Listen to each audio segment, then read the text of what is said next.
이번 주 들어 각국에 관세 서한을 보내고 있는 트럼프 미국 대통령이 유럽연합 EU와 멕시코에 각각 30%의 상호 관세를 물리겠다고 밝혔습니다. EU는 협상을 계속하겠다는 입장을 밝히면서도 필요하면 대응 조치를 도입할 수 있다고 경고했습니다.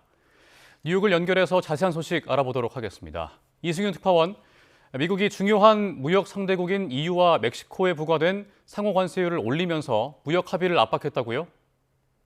네, 그렇습니다. 트럼프 미국 대통령이 유럽연합과 멕시코에 나란히 30%의 상호 관세를 8월 1일부터 부과한다고 발표했습니다. 트럼프 대통령은 자신의 SNS인 트루스 소셜에 우르줄라 폰데어 라이엔 EU 집행위원장과 클라우디오 쉐인바움 멕시코 대통령에게 각각 보내는 두 건의 서한을 올렸습니다. 지난 4월 이 상호 관세율을 처음 발표했을 때 EU에는 20%를 적용하기로 했지만 이번엔 10%포인트 올린 이 새로운 상호 관세율을 발표한 겁니다.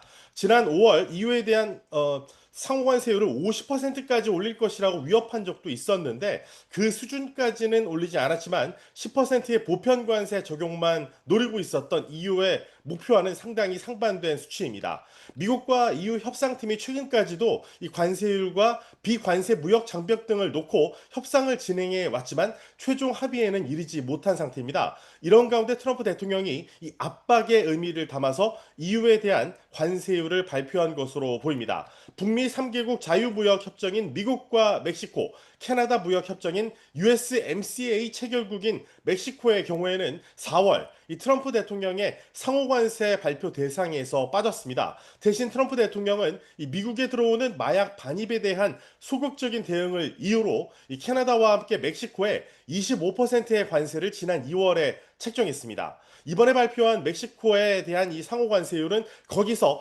5%포인트 더 올라간 겁니다. 트럼프 대통령은 서한에서 이 멕시코의 대미 수출품 중 USMCA 준수 상품에 대한 현재 관세 면제 조치가 계속 유지되는지에 대해서는 별도로 언급하지 않았습니다. 트럼프 대통령은 두 서한에서 무역 적자는 이 미국 경제와 국가 안보에 중대 위협이라고 주장했습니다. 또 멕시코에 대한 서한에서는 멕시코에서 제조된 합성 마약 이 펜타닐이 미국으로 반입되는 문제를 거론하면서 이 문제를 해결하려는 멕시코의 노력이 충분하지 않다고 지적했습니다. 그러면서 만약 멕시코가 마약 등을 미국으로 반입하는 카르텔에 맞서고 펜타닐 유입을 차단하는 데 성공한다면 관세는 조정될 수 있다고 밝혔습니다. 트럼프 대통령은 90일 유예 기간을 거쳐서 9일부터 이 부과할 예정이던 상호 관세를 8월 1일부터 발효한 것으로 조정했습니다. 그러면서 지난 7일부터 이 각국 정상에 새롭게 조정된 상호 관세율이 적시된 서한을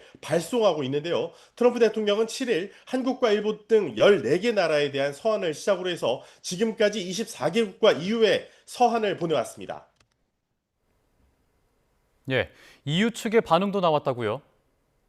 네, 그렇습니다. 우르줄라 폰데어 라이엔 유럽연합 집행위원장은 계속 미국과 협상을 하겠다고 밝히면서도 미국의 EU 수출품에 대한 30% 관세는 이 공급망을 교란해 양측의 기업과 소비자들에게 해를 끼칠 것이라고 경고했습니다. 그러면서 필요시 그 대응 조치를 도입하겠다며 무역 보복에 나설 수 있다고 밝혔습니다. 미국과 EU는 핵심 쟁점인 자동차와 이 농산물을 놓고 여전히 이견을 좁히지 못하고 있는 상태인데요. EU는 지난 4월 미국의 철강과 알루미늄에 대한 관세 부과에 맞서 34조 원 규모의 보복 조치를 발표했다가 일단 시행을 유예한 상태입니다. 이 보복 관세 조치를 만약 그대로 두면 현지 시각으로 오는 14일부터 자동으로 발효됩니다. 하지만 미국과 계속 협상을 진행하고 있는 만큼 이번에도 또다시 연기할 가능성에 무게가 실리고 있습니다. 지금까지 뉴욕에서 YTN 이승윤입니다.